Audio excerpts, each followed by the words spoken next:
Today, we got a lot to talk about. XFL Showcase, USFL resignings, NCAA and NFL talk. Let's get it popping. Welcome to the Gridiron, y'all. Let's roll.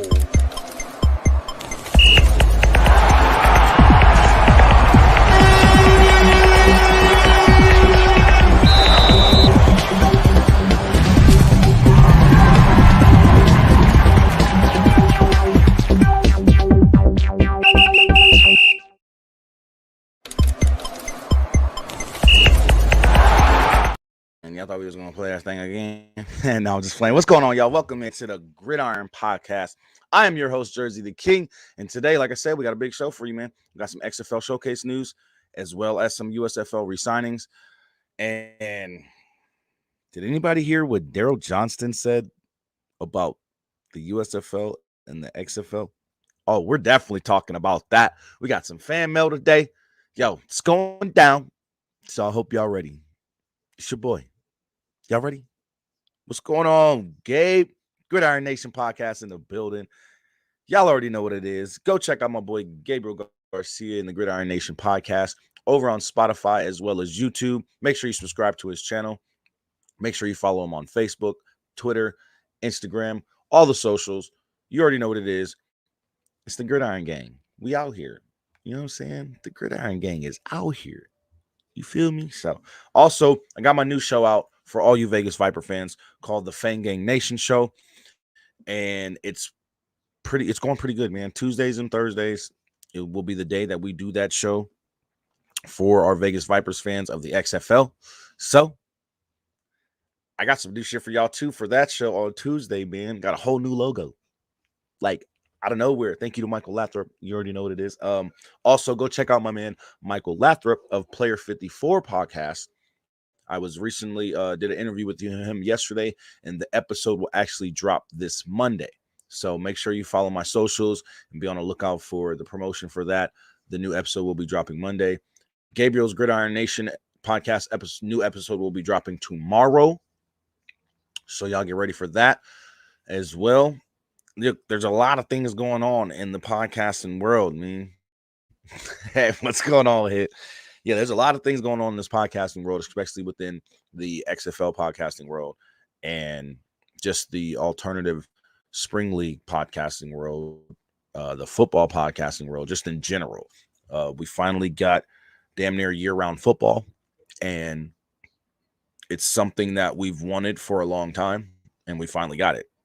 So I'm happy to say that I'm here now, a part of this journey to help the XFL grow, as well as the USFL if they can get on track, and to use, just keep everybody who are already NCAA and NFL fans engaged. You know what I mean, and keep them up to date on news and all that other stuff. So that's what these shows are all about, and I'm just happy to have you guys here. But again, the Fan Gang Nation show, the Gridiron Podcast show, it's all for the love of football. It's all for the love of the gridiron. You know what I mean? And that's where the name of the show comes from. We jumping in the trenches. You know what I mean? You're stepping in that gridiron every time you go out on that. Every time players go out on that field. You know what I mean? So you got to make sure that when you step into the gridiron, you're ready for war. But before we go any further and get into any more news, y'all know what time it is, man. Thank you, Hit. Make sure you guys like the stream. All my mods in here will make sure they let you guys know to like the stream. Subscribe to the channel if you haven't. Make sure you turn those notification bells on so you don't miss any episodes of the show. Make sure you go and subscribe to the Gridiron Podcast channel on YouTube. That way you don't miss out on when the show does transfer over to that channel.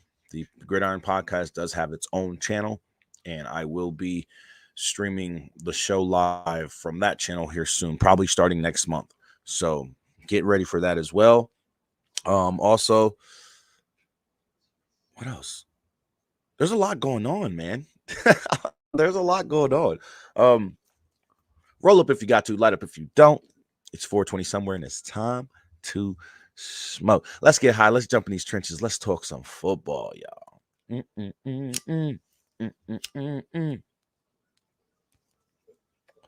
feel me? So, like I said, today, man, we're gonna talk about some XFL Showcase news. There's been some invites to the combine from these showcases, and one thing I like about these XFL Showcases is it gives our teams a chance to see the talent that is getting overlooked by the NFL and giving them an opportunity.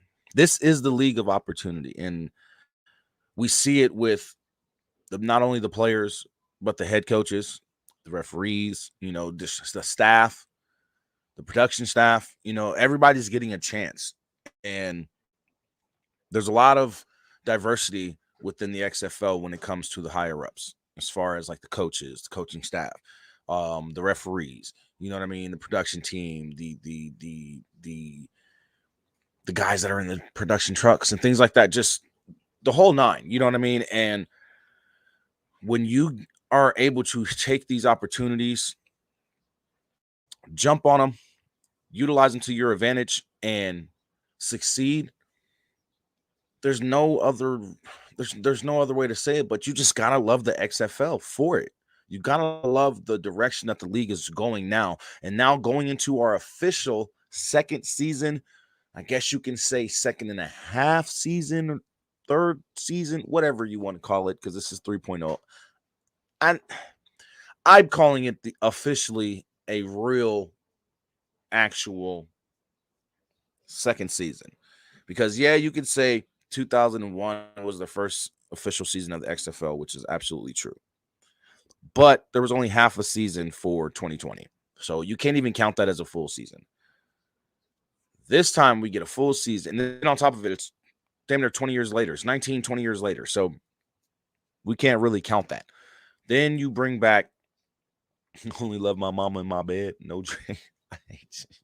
But then you bring back the XFL 2023. We have a successful season. Whole new outlook on what we want the league to be and where we want the league to go. And now we're going into the official second season. Now we're actually getting a full off season. These guys don't have to rush to get the teams made up. They don't have to rush to run through spring or mini camp and training camp, and they get a full off season to be a professional team. So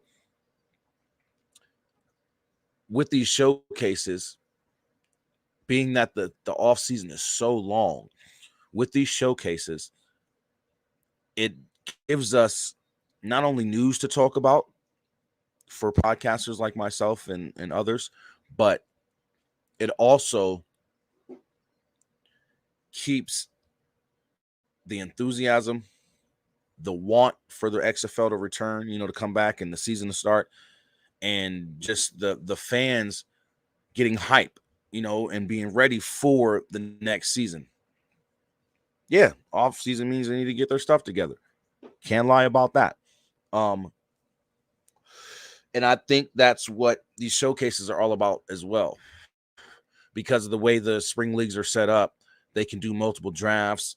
They can do, these different showcases to add players to their offseason rosters. And I'm glad that they did boost the offseason roster up to 90 players, because now these players who wouldn't get that chance, let's say they just had an off day, you know what I mean, and they don't make the cut, or we're not even going to say that. We'll say it like this. They get, let's just say, rookie drafts picks, okay? They come in here, they make the 90-man offseason roster, right? And getting closer to the season, they've had a couple bad days, but they've had more good days than bad days. So with this long offseason, it gives these players a chance to screw up and redeem themselves and put themselves in a situation to succeed in the XFL. Real talk. And I think that's the main reason why these showcases are so important, because it allows these players to get all the jitters out. It allows these players to, like I said, mess up, screw up, have a bad day, and then come back and show what they really have for the rest of, these camps and things of that nature to try and make that roster. And recently, there have been a lot of combine invites from these showcases. And I think that's going to be huge. Just the XFL having a combine this year is going to be big. Would you agree, guys? I mean, the USFL isn't having a combine. I'm just saying. The XFL actually has a combine coming. So not only are we getting the showcases, which is recently there was a showcase in Houston. Not only are we getting the showcases, but also we're getting a combine. So it's like we're getting more and more of the XFL when the season is not even taking place. And that's a good thing because it's going to keep the fans engaged. You understand what I mean? It's going to keep the excitement for the league throughout the NFL season. Hearing news about the XFL as well is going to be huge. You know what I mean? Throughout the NFL season. So it's just a matter of what these showcases bring to the league and what these showcases are helping establish for the league. It's just making it a lot better for the league to grow. Let's just say that, to grow and stick around. Gabe says the XFL has quickly made their moves to improve not just the fan experience, but the talent pool on the field with these combines. And you're absolutely right, Gabe, because with these combines, we get to, like you said, see that talent that's out there that the NFL has overlooked or didn't even take a look at like that. You know what I mean? And that's exactly true. Hidden says when it comes to the real thing, they're going to come out fighting once the offseason jitters shake off. And you're right. And the difference with this offseason compared to last offseason is they get a full offseason. You know what I mean? They get an actual full offseason. They're not getting a 5-week training camp and the rest of their training camp is going into the season. And they're basically finishing up training camp 2, 3, 4 games into the season. You get what I mean? So we need, as a league, we need this full offseason. We need it so that way when the 2024 season starts, there won't be that many jitters. There won't be that many nervousness players or whatever, however you want to word it. It's not going to be there. Why? Because these teams will have the full offseason to practice, train, and get into a form that all players trust each other. They trust their coach. The coach trusts the players. The franchise is ready to go going into the season. And that's the benefit of having such a long offseason, because not only does the players get a chance to stay in shape, work out with other players, get their minds together for the next season and start gelling, like really, really gelling with each other, especially quarterbacks and receivers, things of that nature. On top of that, with us finally getting a second season, it gives the league an opportunity to improve on everything that was wrong in the first season, everything that was wrong in 2023 season. So with that, what are we getting? A better XFL next season. I guarantee you, when we hear about the changes that are possibly going to be made, I guarantee you we're going to be excited for it. Because again, there was a lot that was wrong and needed to be fixed, and they started addressing it immediately as the season was over. They immediately started addressing things. So, boom, you get that. Sorry, let me fix my camera, guys. I know I don't like the camera up that high. As well, like I said, next season, Danny, Dwayne, and Jerry are talking about looking at spots to expand and get expansion teams out there. So the future of the league is bright. And the future of these showcases is even brighter because now with more teams possibly coming in 2025, 2026, yo, that's more talent. So within these showcases, more kids are going to get opportunities. More guys, I should say, excuse me. More guys are going to get opportunities to make teams. And then with them possibly adding, let's say they just start off with adding 2 teams, 1 team to each division, or even 2 teams to each division, 2 to 4 teams, right? All that talent that doesn't get invited to the combine, doesn't get drafted, doesn't get signed as an undrafted free agent, all that good stuff, they have an opportunity of making one of these expansion teams now. So the future of the league is bright. The future of these showcases within the league is bright. Exactly. Thank you, Flame. Welcome in, brother. Good morning or afternoon to you. Flame says, can't forget the IFL to XFL combine. Yes, for all you guys who do not know, the Indoor Football League, the IFL, is the official minor league of the XFL. They've come to an agreement before the 2023 season started, and the IFL is officially the minor league of the XFL. Now, with that XFL IFL combine, basically the IFL players are going to be trying out for XFL teams. So that's huge. That's even more talent from another league that's getting an opportunity to get seen in the XFL, which gives them an opportunity again to get seen by the NFL. It all is full circle. You know what I mean? It's all going back to what we've wanted, these leagues to help each other rather than try and kill each other.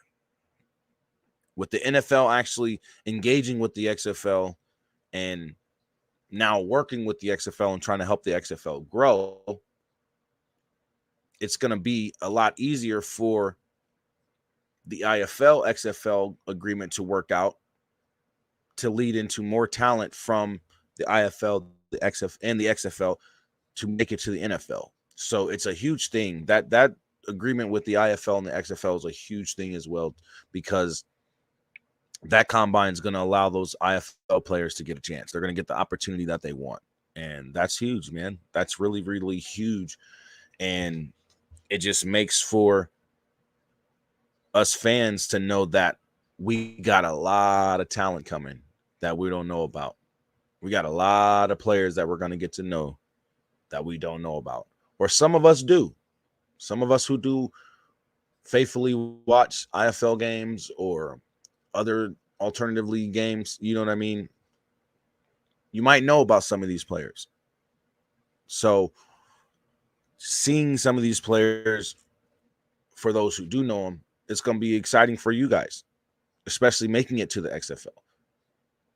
But the positive side on that as well is the fans who do know about those players, and those players do make it to the XFL.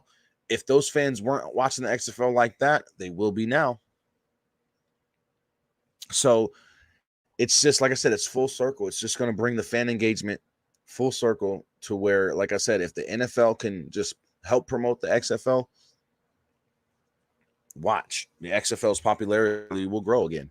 The XFL's popularity will grow again. Excuse me. And I can foresee it happening, especially if the NFL adopts some of the rules that were changed in the XFL. Like if they adopt the 2 or the 3-point try, they adopt the kickoff style rule or change up the kickoff in some way, shape, or form, similar to the XFL or whatever the case. Once they start adopting some of the rule changes, then I think that's when the XFL will really get promoted by the NFL. You know what I mean? I think the commentators will start talking about the changes and where the changes came from on live broadcasts. You know what I mean? So it's one thing that I hope to see. And it's one thing that I hope will eventually happen for the XFL league itself, because I'm a huge advocate for the XFL succeeding. I'm a huge advocate for them succeeding. And I want the XFL to succeed. Like, that's my major focus.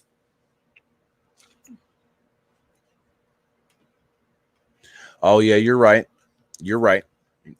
Flame Wingman says the NFL isn't going to promote the XFL. Remember when Al Michaels mentioned The Rock and XFL on a live broadcast and got in trouble? I do remember that. But I'm saying if the NFL adopts some of the rule changes, they're going to have to give credit to where credit's due. They have an agreement on paper. You know what I mean? That's what I mean. I know exactly what you're talking about. They're not going to do it right now. But if they were to adopt some of the rule changes, like I said, if they were to add in the 3-point try and possibly take away the kick point after, or they give you the option to try the kick or go for 1 from the 2, go for 2 from the 5, go for 3 from the 10. You know what I mean? They change up the kickoff and things like that. They're going to have to say, hey, we changed this up. The NFL adopted this rule from the XFL. They're going to have to mention it. Just like they had to mention where the sky cams in the NFL came from. They adopted it from the XFL back in 2001. That was innovative. You know what I mean? So at the end of the day, even back in the day, in 2001, well, at least 2002, some of the things that were taken from the XFL, the NFL had to mention. They had to. Whether it be on live broadcast or on a news report or whatever the case. Flame also says, yes, they do have an agreement on paper, but even then, they're not going to give the XFL or USFL credit, even though the diehard alternative football fans will know where it came from. And you're right. You're possibly right. They possibly won't. But like you said, we'll all know where it came from. Now, those people who don't watch the XFL whatsoever or the USFL whatsoever and don't know about those differences, and then they pop up in the NFL, they're going to wonder. And then when they go and look it up, they're going to see, oh, this came from the XFL. So either way, the XFL is going to get their credit. Either way. It's no doubt about it. Either way, the XFL is going to get their credit, and it's going to show. Period.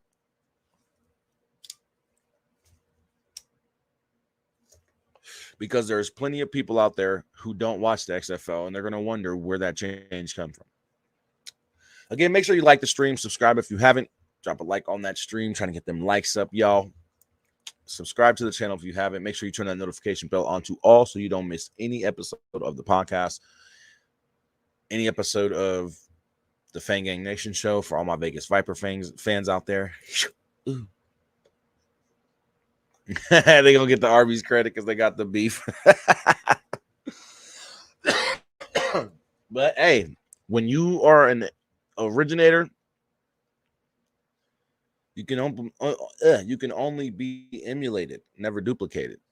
Period. So I'm just saying, it's gonna be a big thing for the XFL in the future. Anything that gets adopted by the NFL from the XFL, it's gonna just grow the XFL. That's all. It's gonna grow the XFL. I guarantee it. Real talk. You know what I mean? Real talk. Hype it up, baby.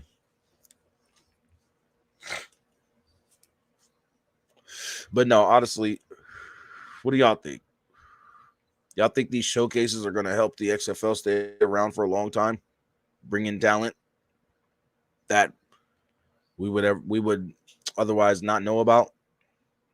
Honestly, chat, what do you guys think? You guys think that these showcases will help keep the XFL around for years to come? Because without them, it's hard to.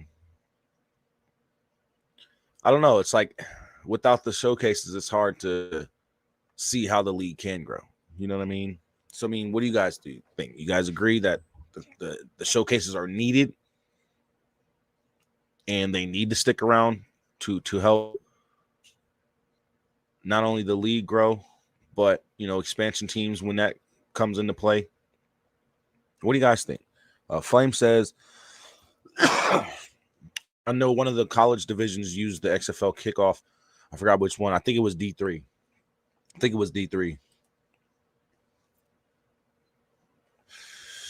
Yeah, when those changes get implemented, man, it's going to be huge. It's going to be huge for the XFL. I really believe so. But yeah, what do you guys think? You guys think that the showcases are big?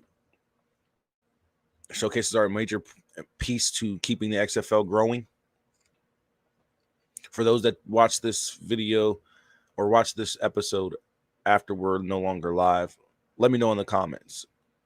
Do you feel that the showcases that the XFL put on are key to their success in staying around and succeeding for years to come? I got to know, y'all. You know what I'm saying? I got to know.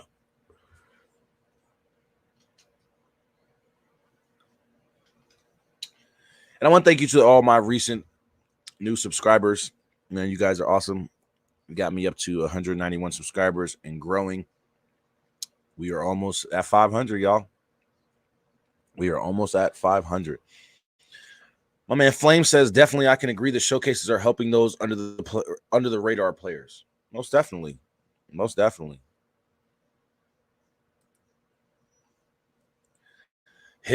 Hidden says, hold on, y'all. Hidden says the showcases are cool, but it's not a promise that it will keep the league going. But I'm going to see what happens. Personally, I believe that's what he was saying. He'll see what happens personally. And I agree with that too. But I feel that, hey, you're right. Boom. Right here. Sorry about that. Lucky Jackson, for example, is an HBCU player that didn't get any recognition, and look at him. Now he's with the Vikings. Exactly. I just feel the showcases are big. I really do. I honestly feel like some NFL scouts actually watch the footage from the showcases too and just keep their eye on that player throughout the season. You know what I mean? Especially if they get invited to the combine and make an XFL roster. So I think that I personally think that the showcases are a big part of the XFL. I feel that the showcases are going to help the XFL grow. And like Flame just said, players like Lucky Jackson, HBCU talent. They did an HBCU showcase specifically this season. So we're going to see some more HBCU talent. You know what I mean? We get to actually see it because the XFL is going to showcase it on the field. I guarantee you a good 5 to 10 players are going to make an XFL roster from HBCU. I promise you.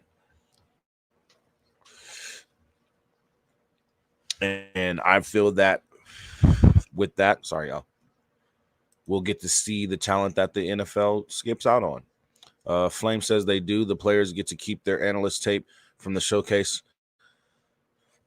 Okay. Gabe says showcases are more a means to an end.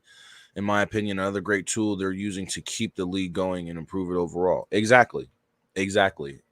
The showcases, in my opinion, are really there to keep the league improving. Period. Also, I just feel like it's needed, honestly. Hidden says it can help it grow, but these players need to start acting like they want it. I know most of them do, but some be lacking once they get it. And that's true. They'll get there and they'll be like, "Oh, I'm here. I made it." And then they don't play to their highest potential. You know what I mean? And it's not a good look. Gabe says, I really like the potential of Isaiah Land with the Cowboys, another HBCU talent. I do as well. I think he's going to bring something to the table that the Cowboys have been looking for, to be honest. And I think it's going to be huge. But again, it's just going to showcase what is out there as far as HBCU talent. You know what I mean? And then I think in next year's draft in the NFL, a lot more HBCU kids will get looked at. I really do think so. Now, this combine is going to be, I think, in 2 weeks. I believe the combine is like in 2 weeks, week and a half, something like that. And we'll just have to wait and see how the combine results turn out. And we'll see. And see, my thing is, what's next with the combine? Like, I want to know how they're going to do the combine as far as like, okay, these kids who do well at the combine, are they getting themselves set up for a supplemental draft? Are they getting themselves set up for a possible signing? That's literally my only question on what's the end game for the combine.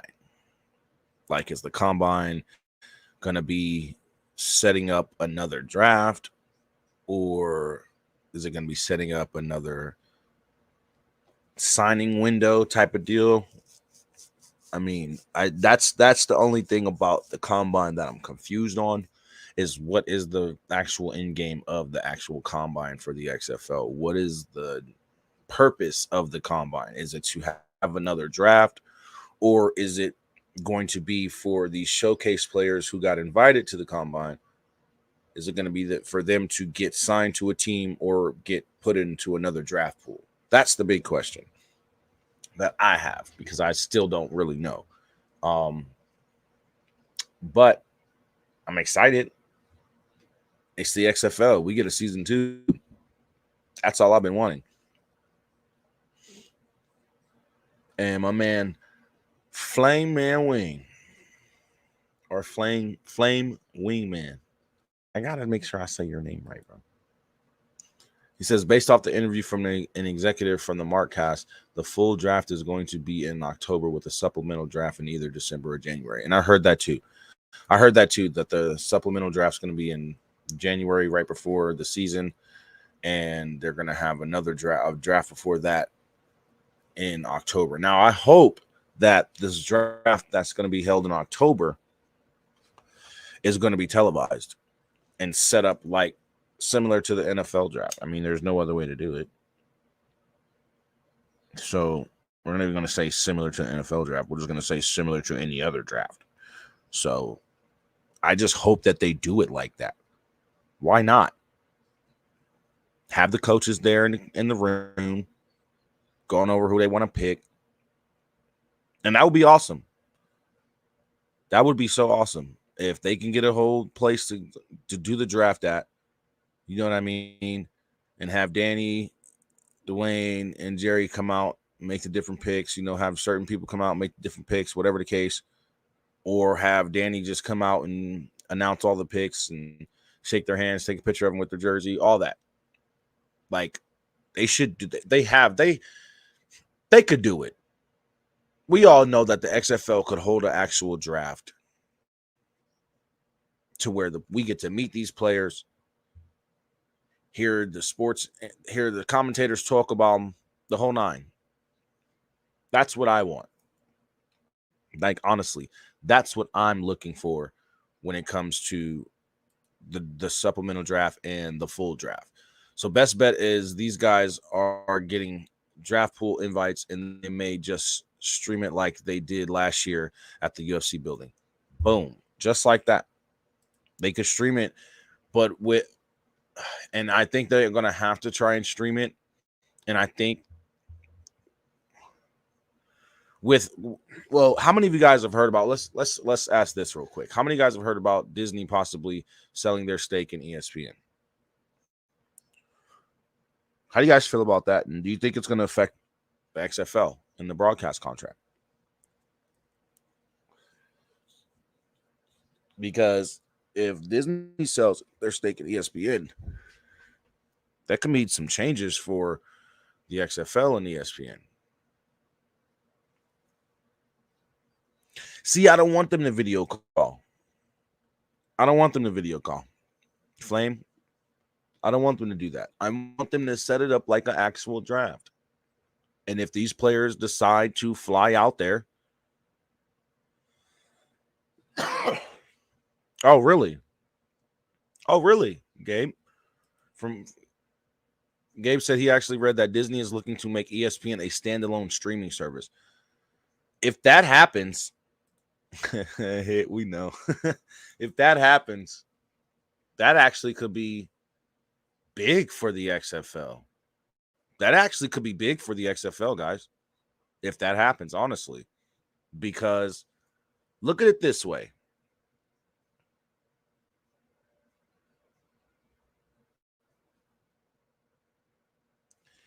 ESPN on its own, right?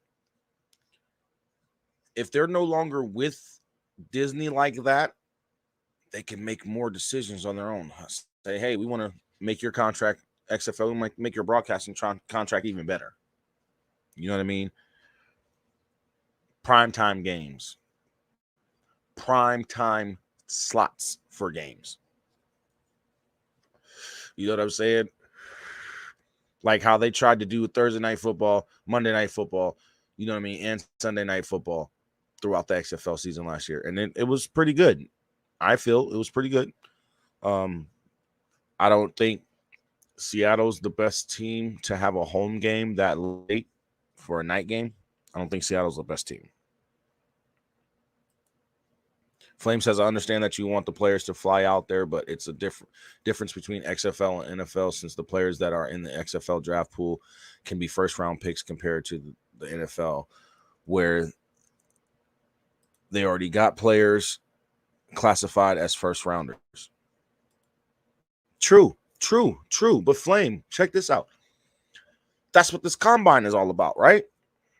That draft ain't going to happen until about October, so that gives them plenty of time to rate these players and say, hey, I think this player is going to be a first-round draft pick in the XFL draft. You get what I'm saying? They have a few months to really sit here and analyze these players from the combine, from their performance in the showcase, the whole nine, right? And then they can put a number on them. Like, okay, I feel this is the best overall player in the draft pool for this XFL draft. I feel this is the second best overall player. I feel this is the best offensive lineman. I feel that, you know what I mean? They can do it. It's just a matter of having people like Mel Kiper, Tom McShay actually do it. Just saying. And you know those guys will sit here and go and spend 2, 3, 4 days, watch tape on every player that's going to be in the draft, and then go back and rate him. Real talk. They will really sit here and spend time watching tape on these guys. So if the XFL owners go to guys like Todd McShay and Mel Kiper, then boom, we could have our, oh, he's classified as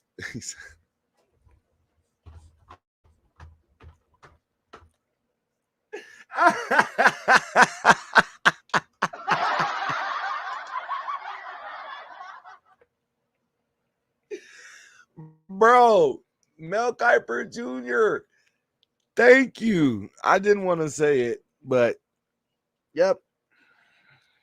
He be having some wrong predictions, bro. A lot of the times. Don't get me wrong. Sometimes he's good, but bro. Other times it's like, come on, dude. Really? And then the worst part be these coaches be listening to him. And then when the player's a bust, why are you listening to Mel Kiper? You should have went with your gut, not Mel Kiper. And who he predicts is going to go where. You know what I mean? So, yeah, I get what you're saying, Flame. But I'm just saying, yeah, you're right. He's good with the first 3 picks, then he then he goes wrong. You're right. But I'm just saying, like, the XFL could have their draft set up like that.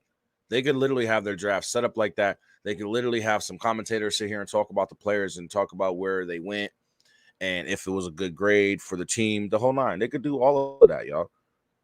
It's just a matter of them actually doing it.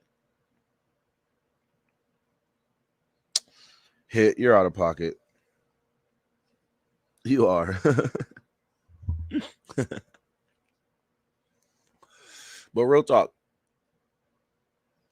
it could happen.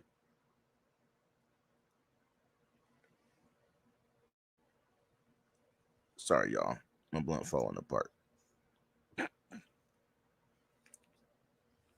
yeah, it definitely could happen, man. And I see that if they just put the time into it, they have months.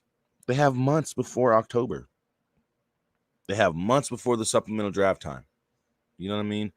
We're like 217 days away. 218, 217, 216, like between 217 or excuse me, 216, 218 days left until the season starts. So they have plenty of time. We got about 60 days, maybe 90 days until October. You dig what I'm saying? Draft time. So they could set up the supplemental draft to where, like I said, we can have guys like, not saying get Mel Kiper Jr. or Todd McShay. What's going on, Perk? Welcome in, bro. How you feeling? But you get some draft analysts to come and look at these players' tape, check them out, and say, okay, I feel this is the number one draft pick. Like last year, Abram Smith. If they would have seen tape on him and be like, okay, yeah, I feel he would have been number one.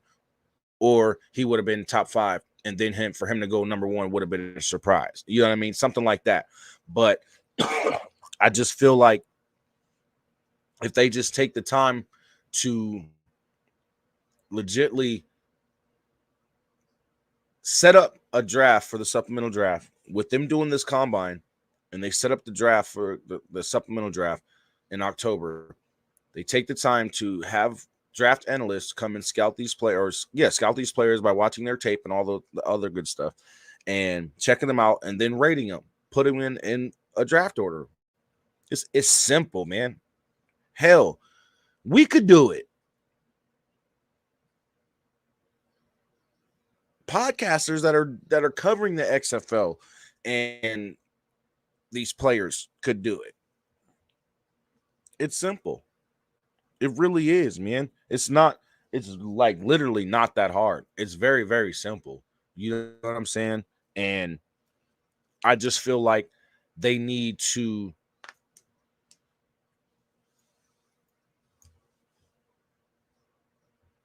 and that's what I'm saying. They would have to pay Todd McShay a lot of money to do that, which would be worth, and it would be. Even if you just get Todd McShay and another draft analyst, not even Mel Kiper Jr. There's other draft analysts out there. You know what I mean? Get Todd McShay and another guy, a cheaper guy. You know what I'm saying? And you'll get what you want out of it. And then we'll be able to learn about these players because they'll be like, oh, this player went to such and such college. They played in the NFL before or they didn't, yada, yada, yada, yada, yada, whatever. Their XFL combine performance was this, that, and the third.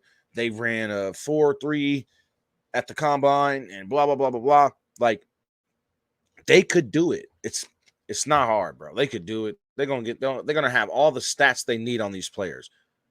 You know what I mean? So they could set up the XFL draft in October, the supplemental draft in October. They can set it up to where it's done like the NFL draft or the NBA draft or any other type of draft. It could be done and televised. Have a nice setup like they did last year at the UFC Apex. They could do it again at the UFC Apex and just set it up real nice. Have a little walkout place for the guys to come and walk out of and all that. They got locker rooms in there and dressing rooms, so those can be like waiting rooms and things like that or whatever. They can throw some tables and chairs in there. It's enough space in the Apex for them to do a lot with and set it up for a decent draft. You get what I'm saying? So that's why I feel like when it comes to the supplemental draft and things like that for the combine or the purpose of the combine, setting up a supplemental draft. I just feel like they need to televise the supplemental draft, and they need to have it on ESPN, or they need to have it on the ESPN app, some way that we can watch it. And they need to do it correctly with the first pick in the supplemental draft. Such and such team picks, blah, blah, blah, blah, blah. You know what I mean? Like, the two worst teams in the league last year were Vegas and Orlando. So Orlando's more than likely going to get the number one pick like they did in the rookie draft. So boom, that's how you would set it up. And then you'd let that player come out. But you got to imagine too, though, if they hold it in Las Vegas, how many of them kids ain't going to want to come to Las Vegas? You got to imagine a lot of these kids are in college, or they're no longer in college, and they've been playing. And some of them have been playing in other leagues, but they got a little bit of money. So they could buy a plane ticket to Vegas, Flame. Come on now. They could buy a plane ticket to Vegas, especially if they're projected to go in the first round. You know what I'm saying? They could buy a ticket. It's not hard. You're only looking at your first round picks anyways. And you got to imagine that's not going to be a lot of kids. You feel me? There's only 8 teams. So the draft ain't going to be super long. They could literally have the first day set up like the NFL, to where, kids come up and hold their jersey up, take a picture with Danny Garcia and The Rock and all that good stuff or whatever, and boom. The next day, day 2, you finish the draft. Like, literally, you can make it a 2-day event and do the first round on day 1 and then do the rest of the rounds on day 2. Period. Draft's over. But it was done nice. It was done correctly, professionally. It looked good. You know what I mean? And on top of that, we got to meet these players, or at least get some type of stats on them, some type of information. That's the purpose. Like, that's my main purpose of saying they should do it that way, so that we get information and stats on these kids. My man Flame says, or they'll do that in the cities where they're getting drafted at the. Oh, okay. Or they'll do that in the cities where they're getting drafted at with the local media. You're right. They could do that as well. They could definitely do that as well. Set up something with the local media so that if these kids know that, hey, I am getting drafted, then the local news station is already there. Pop them up on TV. Just exactly. Have them do a quick little 15-second, 20-second interview, maybe a minute-long interview. How's it feel to be drafted to the XFL? And this team, what, blah, blah, blah, blah, blah. You know what I mean? Just whatever they're going to say. You know what I mean? But I get exactly what you're talking about, Flame, and that'll be a great idea for them to do. But even still, like, I just feel like it needs to be televised or streamed, and it needs to be set up right and done correctly. And if it's going to be held out here in Las Vegas, guess who's going? Your boy. We'll be right there. We're going to be live on the Gridiron. You know what I'm saying? We definitely going to probably do a Fang Gang show for my Vegas Viper fans. You already know.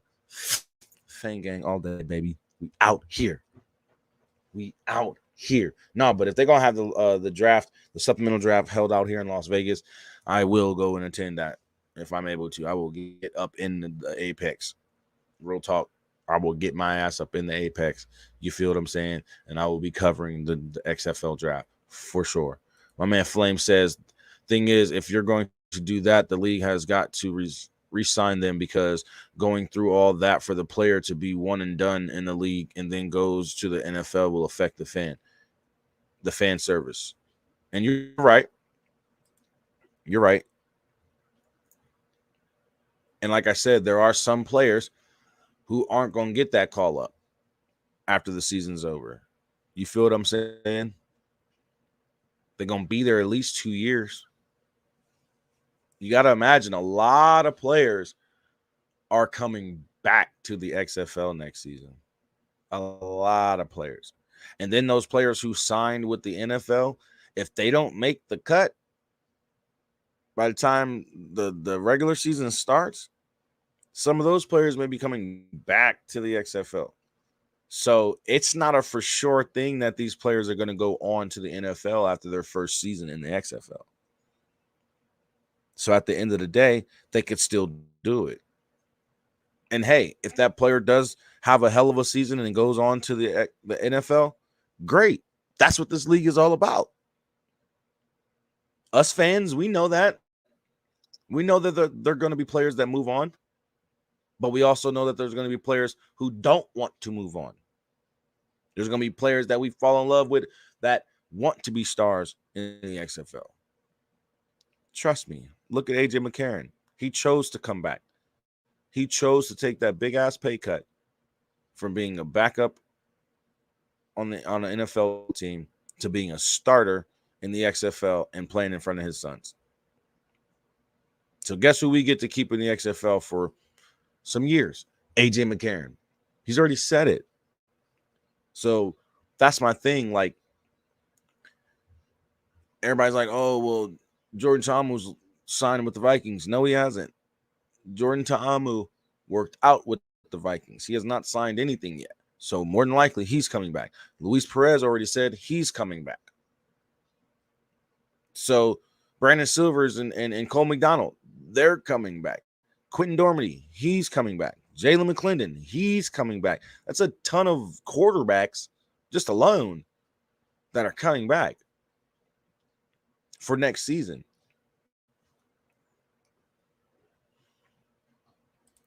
Oh, what do you what do you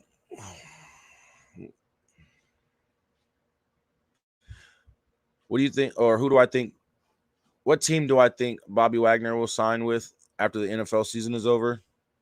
Honestly, I think Vegas. And I'm not trying to be biased because it's my team. I think Vegas. Because Vegas has the most former NFL players on it. They have them on their roster still. So I think Vegas might be prime for him. Playing alongside Vic Beasley, you know what I mean? Having that NFL culture already in the locker room, having an NFL type coach or an NFL experienced coach in the locker room. I think Bobby Wagner would want to go to Vegas. I think Bobby Wagner would want to be in that type of situation. So that's my opinion. And again, it's not me being biased because Vegas is my team. It's just me speaking the real. Vegas Vegas is the most NFL style team out there, or NFL influence team. And what I mean by that is they have the most NFL players. Now they have a head coach who has just left the NFL coaching. So I think just that culture, the atmosphere, the city of Las Vegas, you know what I mean? I just feel like that may be his prime spot. He may go to DC. He may even go to St. Louis and play with AJ. You know, Anthony Beck is a good coach. Terrell Buckley, I think, is going to be a good coach too. But Reggie Barlow is a good coach as well. So, like, I think anywhere that there's going to be good coaching, it's a possible place. Well, true. Hazlitt in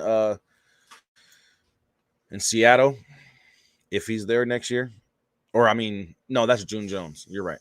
But, yeah, Seattle could be a good place for him because of that Hazlitt defensive-minded, coaching style he has. I mean, Hazlitt is a defensive style coach, you know what I mean? And he has that head coaching experience as well. So, yeah, that could work. There's a few teams I think he would go to, but I think his first option or his first choice would probably be Vegas, to be honest. So, I don't know. We'll have to see. You know what I mean? We'll definitely have to see because that's going to be huge if he does. That's going to bring a lot more attention to the league. A lot more attention. Hell, I seen Terrell Owens playing at 48 years old. playing a indoor football league game, or not indoor football league. I think it was arena football. But yeah, Terrell Owens, 48 years old, still playing, still in shape to play. So it will be exciting to have a guy like Bobby Wagner, who can still play at a high level at his age, to come to the XFL and be on any team in the XFL. Because I just want to see what he's capable of doing still after all these years in the NFL. Hell, which quarterbacks would you guys like to see who aren't on current teams? Bring Colin Kaepernick in, Josh Rosen. Some guys like that. Hell, even Cam Newton. But the problem with Cam Newton is Cam want too much money. Cam think he's still an NFL starter, and obviously, bro, you're not, because no NFL team has signed you. So at the end of the day, you're not a number one anymore. So why not come to the XFL and be a number one? Cam Newton come to the XFL, I swear. But see, Colin Kaepernick will come and play for the XFL. He will. You want to know why? Because there's diversity in the XFL. You dig what I'm saying? There's diversity in the XFL. That's the thing.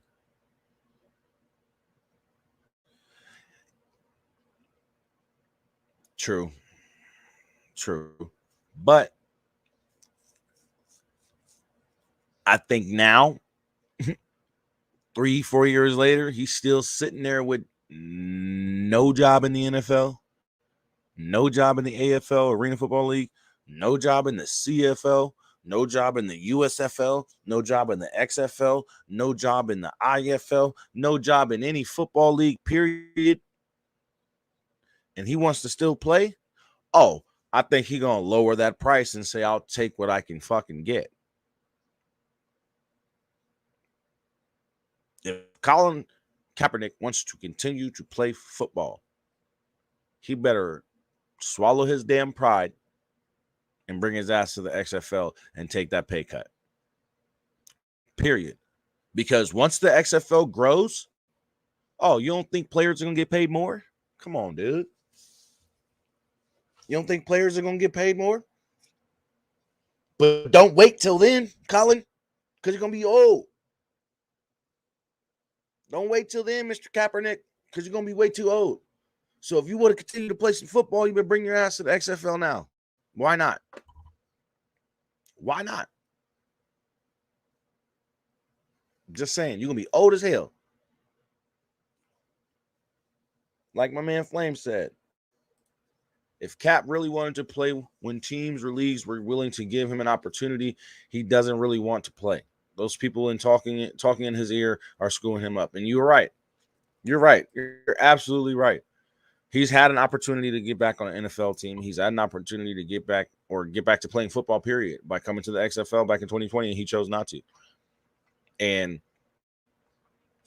whoever's in his ear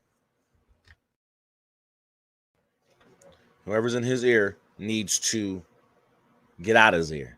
He need to go back to thinking a hell of a lot differently, because, man, I don't understand, y'all. I don't understand. I really feel he's got the talent to be a really good quarterback somewhere. Maybe not on the NFL team anymore, but I just feel he can come into the XFL or the USFL and be a star, period. Be back to his old self when he was on the 49ers, leading them to a Super Bowl. So I'm just saying. But let's shift over to this USFL.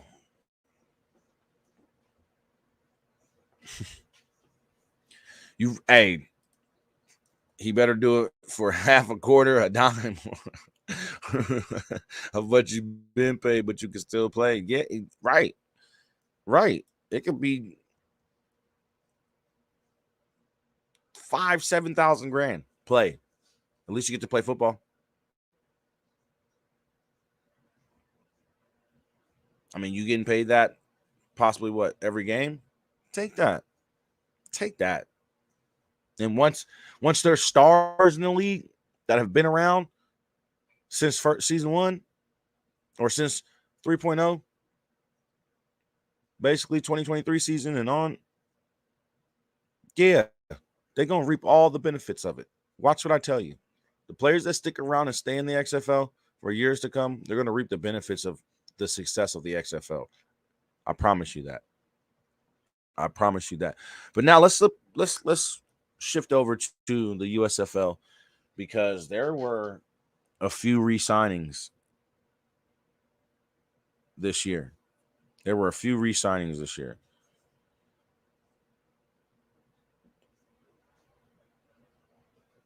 me pull these things up.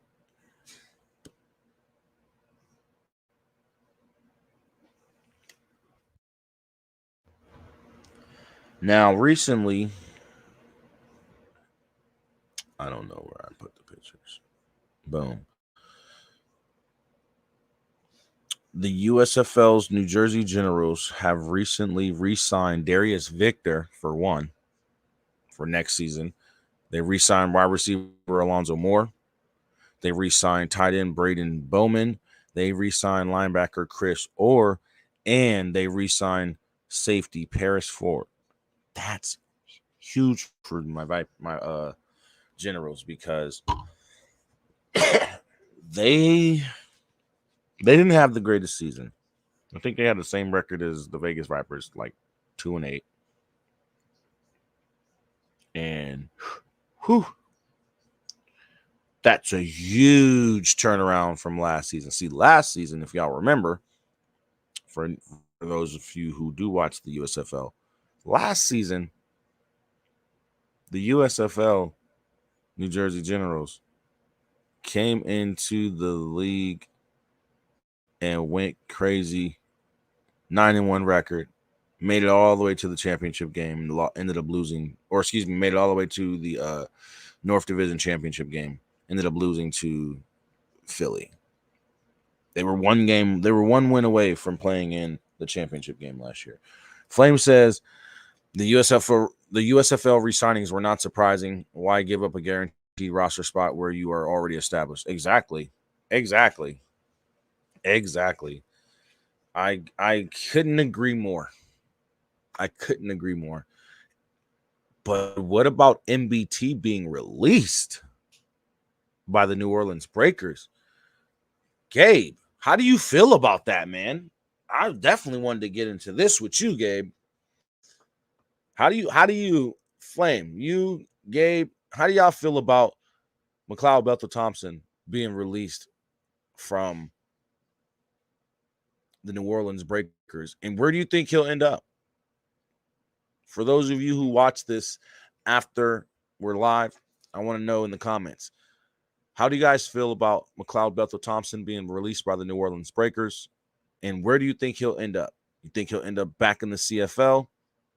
Do you think he'll end up on an XFL team? Where do you see McLeod Bethel-Thompson playing next season?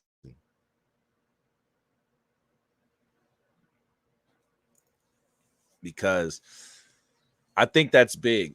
Yeah, New Jersey got stomped on.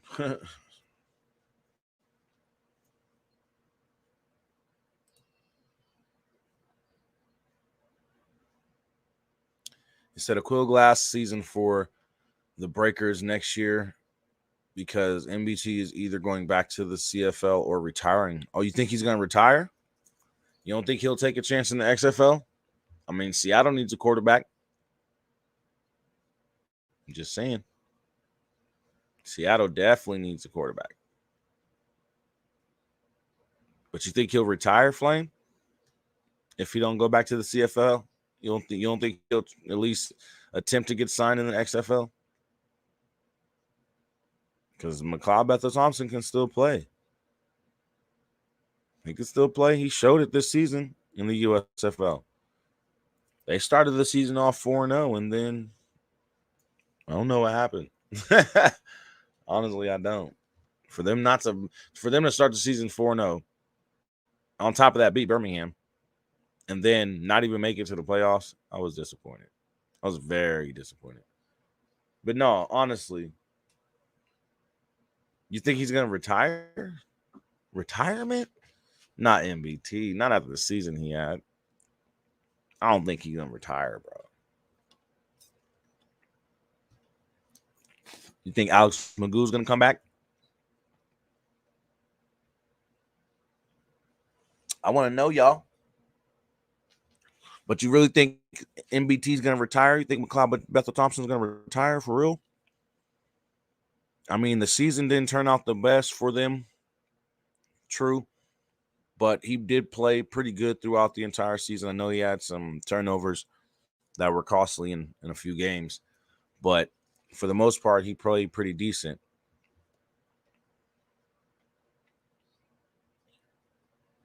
What? Flame says Seattle wouldn't be the right fit for him, but it depends on if Steven Montez or Harrison Frost doesn't return. MBT's wife works for Marvel, so he's set up financially.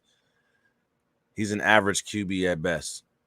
Yeah, I agree with that. He is an average QB at best. I did not know his wife worked for Marvel. That's lit. Yeah, he's set up.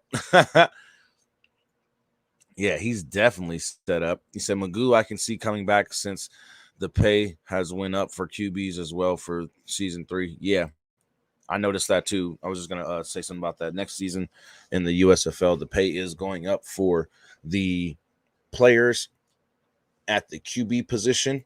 So I think there's going to be a lot of returning quarterbacks next year if they don't get signed to an NFL roster or get released. But I think there's going to be a lot of returning quarterbacks next year in the USFL. Honestly, I think Troy Williams will be coming back. I think Case Cookham will be coming, Case Cookham will be coming back. I believe Alex Magoo will be coming back too. I don't know. I think DeAndre Johnson's going to come back for New Jersey, and Josh Love may possibly return for Michigan if he doesn't get released. So I think all the teams, even Cole Kelly, I think he'll come back for Memphis. But I think all the teams except New Orleans, their quarterbacks are going to come back for next season in the USFL. But I don't know. I don't know about MBT retiring. I think MBT will, if he doesn't go back to the CFL, I think he might take his hand in the XFL and try it. You rather see CJ Penn or CJ Perry? I would rather see CJ Perry too for Michigan. Honestly, I'd rather see CJ Perry get some love on the field and get a chance to start, because I think he said no Cole Kelly for Memphis. I mean, I if I was a Memphis fan, I wouldn't want him back as my starter, but I just feel like he's going to come back. That's too funny. I just feel like he's going to come back. I just feel like every quarterback is going to come back for every team, and yeah, it's going to be a battle of quarterbacks next season. I think Kenji Bahara come back from Houston. I think he'll be back too. Because I haven't heard of anybody. I think the only quarterback in the USFL this year that might get looked at by an NFL roster is Alex Magoo. I think the way Alex Magoo played this year, he may possibly get the NFL to look at him again. So if that does happen, you feel he's going to come back as a backup? You feel Cole Kelly's going to come back as a backup, or yeah, I feel that too. If he does come back, I wanna ask y'all about this. Now, recently, in a recent interview, Daryl Johnston had the nerve to say, okay, this kills me. I gotta light my blunt for this one. You gotta light another blunt for this one. Roll up if you got to, light up if you don't. It's 4:20 somewhere, and it's time to smoke. Flame says, if Mark Thompson doesn't come back for Houston, then Bahar is going to be in big trouble. He's below average. He definitely is, bro. He definitely is. He need to step his game up this season or next season. He need to do something. So check this out. Commissioner Daryl Moose Johnson of the USFL, in regards to the XFL, said that was one of the more surprising things for me. He told Ben Fisher of Sports Business Journal, you put our game on television up against our competition, the XFL, there is no competition. Bruh, what? We are far superior in production value, far superior in on-air talent, recognizable names, recognizable voices. We're pushing the envelope with all the technology we have. To me, to be on par with our competition from a rating standpoint in year 2, I'm still trying to figure out how did that happen, because our product, in my opinion, when I watch it, they're not even close.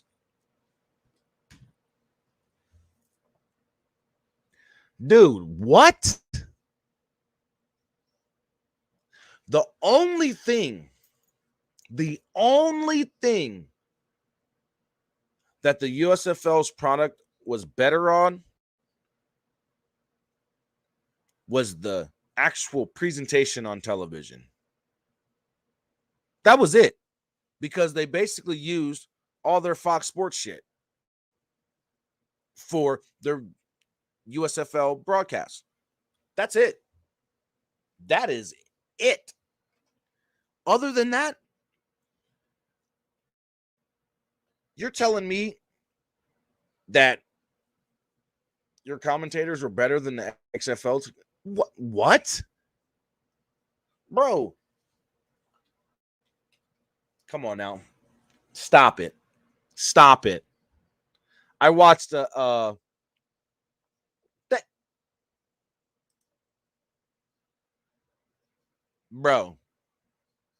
Bro, thank you. Thank you. Y'all can't sell a ticket,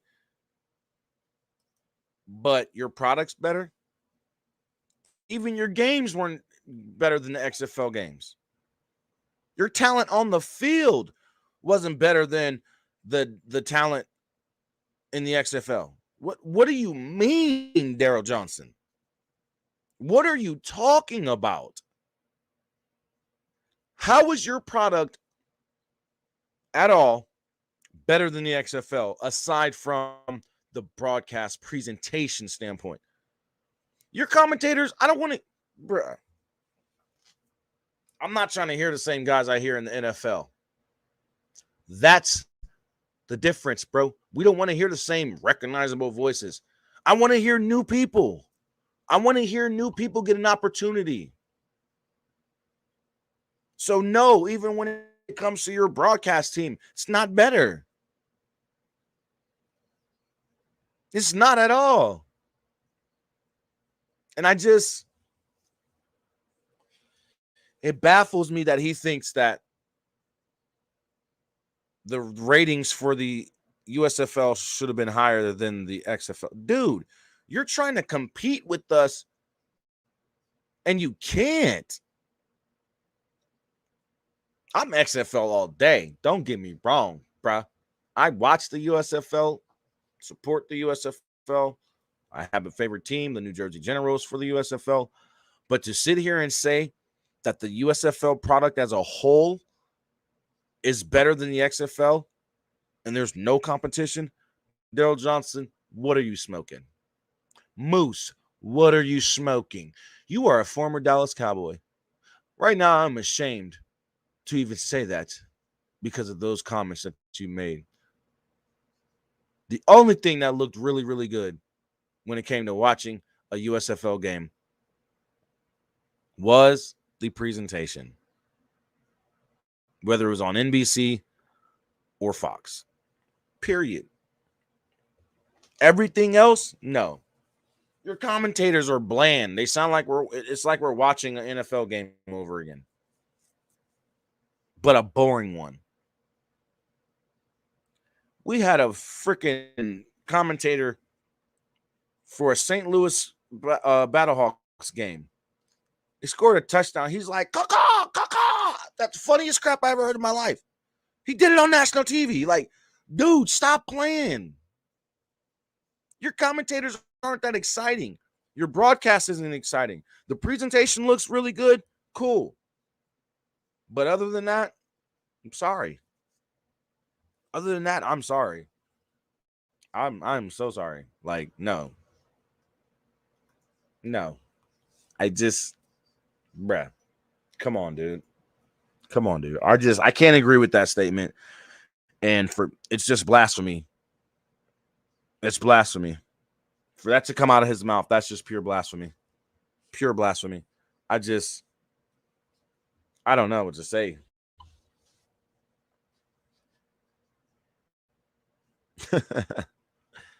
So this, I don't know what to say, y'all. I don't. Can y'all believe he said that there's no competition? What is this guy smoking, man? What is he smoking, y'all? How was there no competition, bro?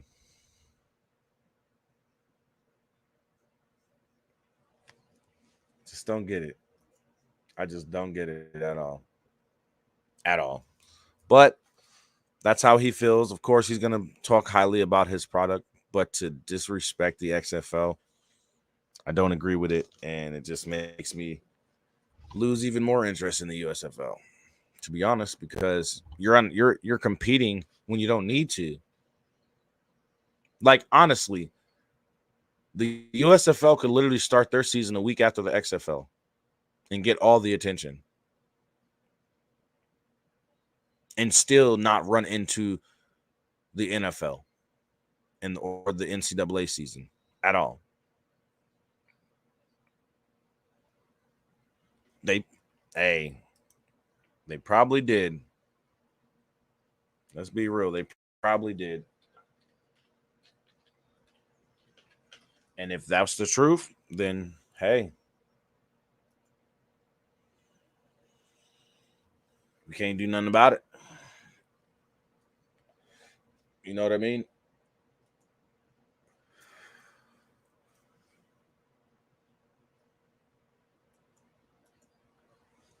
But I just feel like with him being the commissioner of the league, saying things like that ain't gonna get people to be excited about your product. Because when you don't got fans in the stands, and I'm not complaining, I don't care. I still watch the games. But if you don't have fans in the stands, you don't get that. You don't get that. What's the word I'm looking for, y'all? You don't get that fan experience. You don't get that whole football experience of watching the game on television.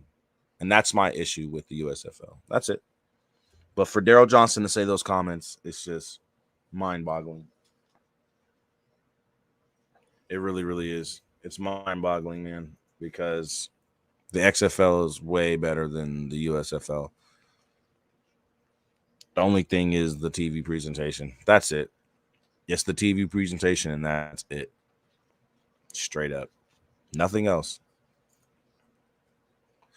Honest to God, nothing else. It's just a TV presentation, and that's it. Real talk. So, I don't know, man. I don't know how to feel about that. I really don't. Like, I don't know how to feel about that. Like, no competition. That's just wow. That's wow, bro. You're tripping, bro. You know what I'm saying? But that's all the USFL news I got for today. Now, before we get out of here, or before we get up out of here, I do have to mention that the NCAA and NFL season are less than 30 days away. So it's going down. Like, it's going down, y'all. Real talk. And I think it's too early to predict who I feel is going to win or be in the college football playoffs. But I will have my preseason poll next week and who I feel are going to be the top 25 teams. And for the NFL season, I think it's too early to predict the Super Bowl, but it may be possibly early enough to talk about the oh, excuse me. It may be possible to talk about the playoffs. Before I do that, Hit says they gave him a certain amount to sell the USFL and hate the XFL because he knows that it wasn't working like they wanted. Now they resort to some toddler back, baby back crying. Perp says, go Eagles. Perp. Y'all going to be a little bit of a different team next year. But I think the Eagles will make the playoffs. Dallas will make the playoffs. San Francisco will make the playoffs. New Orleans might possibly make the playoffs. Detroit, Minnesota. There's gonna be. I'm gonna have all this for you guys next week though, but I think those are gonna be some of the key teams in the playoffs next year in the NFC. And then we all know Chiefs, Bills, Ravens. Don't sleep on the Ravens. The Bengals. No, perp. Not this year. We them boys. We coming back for that thing. You see that right there? You see that star? You see that Cowboys? Yeah. Division champs next year. NFC East division champs. Let's get it. Don't play with us. Don't play with us, bruh. We coming back for that title. We didn't get it last year, but it's all right. We're going to have Jalen Hurts' number this year. Watch what I tell you. Don't play with them Cowboys. We're going to have the best defense in the league. Stop playing with me. But the Jets ain't going to the Super Bowl. Jets possibly ain't even going to make it to the playoffs. So all you Jets fans out there, I know y'all probably going to hate me for saying this, but Aaron Rodgers ain't going to do nothing for y'all that Zach Wilson or Mike White didn't do. Okay, he's going to do the same exact thing. Why? Because y'all are still not realizing how bad Aaron Rodgers has been playing for the last 3 seasons when he was in Green Bay. That's why Green Bay was like, you know what, we're ready to get rid of you. We don't need you here anymore. You're not playing like you used to play. So everybody's all excited. Oh, Jets are going to win the Super Bowl. Jets are going to go to the Super Bowl, blah, blah, blah. No, Jets ain't going to even get to the playoffs. Mark my words. Oh, you're going to the Eagles-Cowboys game. I might have to give me a ticket, man. Might have to give me a ticket. Real talk. But y'all, thank y'all so much for being here today. I greatly appreciate the love and support. Flame, you already know it's always great to have you here chopping it up. Perp, thank you for stopping in, chopping it up with us. Hit always. You already know what it is. Gabe, appreciate you, my boy. Can't wait for tomorrow's episode of the Gridiron Nation podcast. Make sure y'all check out my boy Gabriel Garcia of the Gridiron Nation podcast show. Make sure y'all go drop a subscribe on his channel on YouTube and go follow him on Twitter, Facebook, and Spotify. So you can check out that podcast show, man. Also, oh, you're right. Oh, Hit, my bad. Hold on. We got fan mail. What? I'm tripping. Hit. This is why you my guy. This is why you my fucking guy. I am tripping. I almost left out of here without doing fan mail today, y'all. Shame on me. Shame on me. But y'all know what time it is. Mail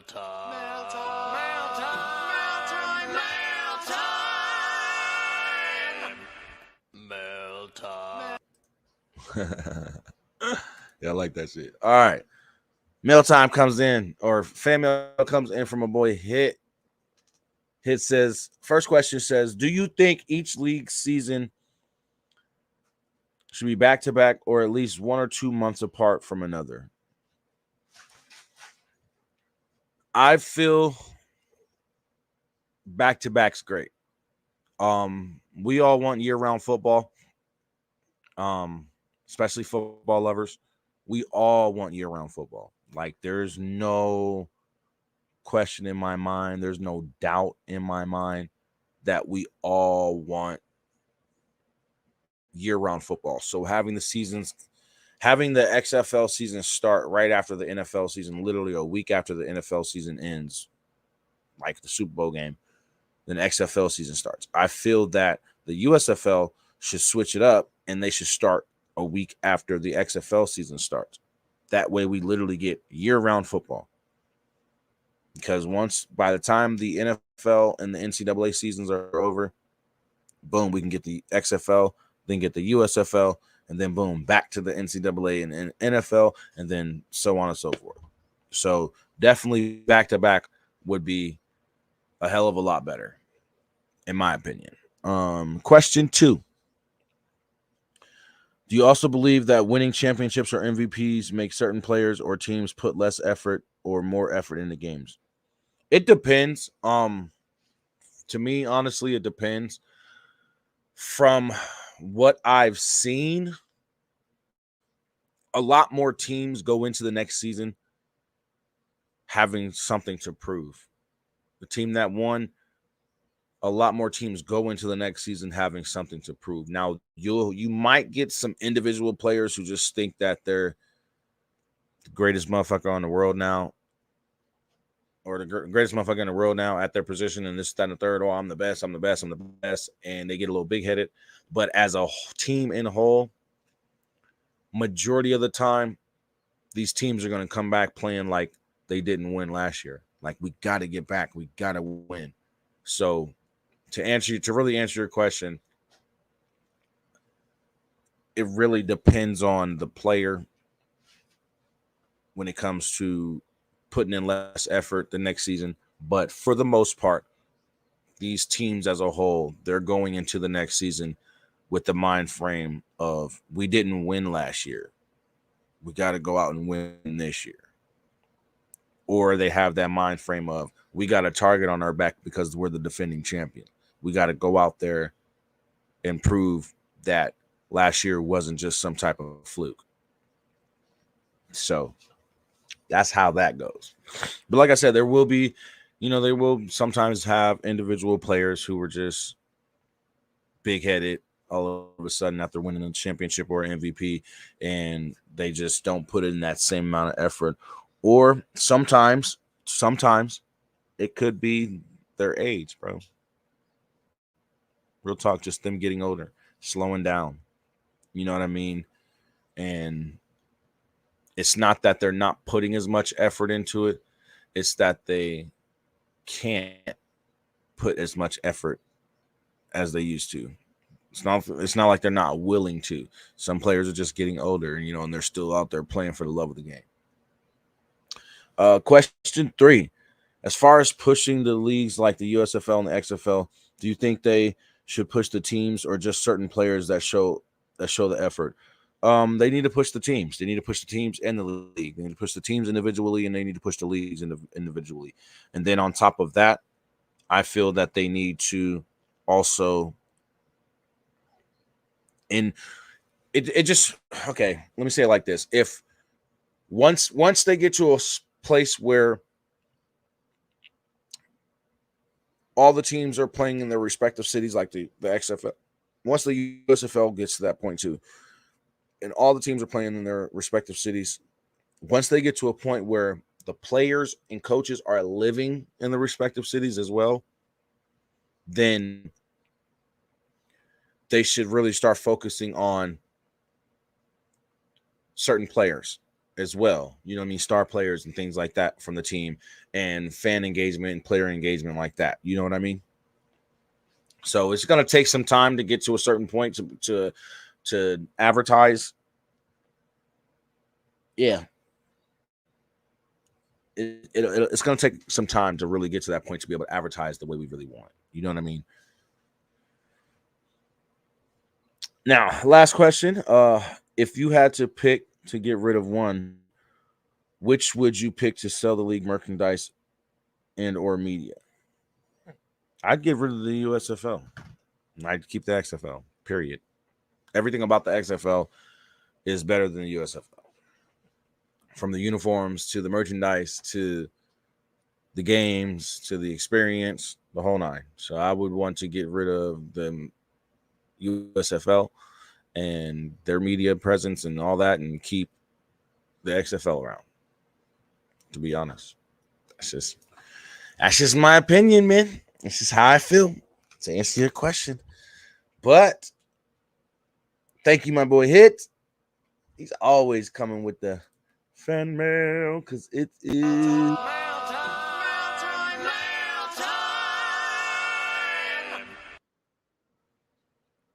You feel me? Love y'all, man. Again, next week I will have my predictions for the top 25 preseason polls for the NCAA. I will have my playoff predictions for the NFL, and of course some more XFL news and USFL news.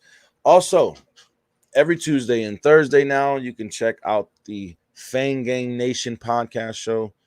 It is a show dedicated to the Vegas Vipers and their fans. So all my Vegas Viper fans out there, make sure you pull up every Tuesday and Thursday, 2 p.m. Pacific Standard Time. I'll be bringing you guys more episodes next week, episode 3 and 4 of the Fang Gang Nation show. For all my Vipers out there, you know, Fang Gang. Also, follow me on Spotify, follow me on Kick, follow me on Facebook, follow me on Twitter, follow me on Instagram, follow me on TikTok. Subscribe to the YouTube channel if you haven't. Subscribe to the Gridiron Podcast channel if you haven't. Follow the Gridiron Podcast on Twitter, Facebook, Instagram as well. And go follow the Fang Gang Nation show on Twitter. I may possibly be bringing more social medias for that, for the Fang Gang Nation channel. I'll let you guys know. But make sure you go and check out the Twitter page for the Fang Gang Nation. And let's get it popping, y'all. Make sure you follow all my socials. Again, I'm going to be working on getting some sponsors for the show and, you know, just growing the audience in general. But again, I want to thank you guys for being here, chilling with me today, and rocking with your boy. Until next week, this is the Gridiron Podcast. I'm Jersey the King. Thanks for jumping in the trenches with me. Holla at your boy. I love y'all. Peace out, man.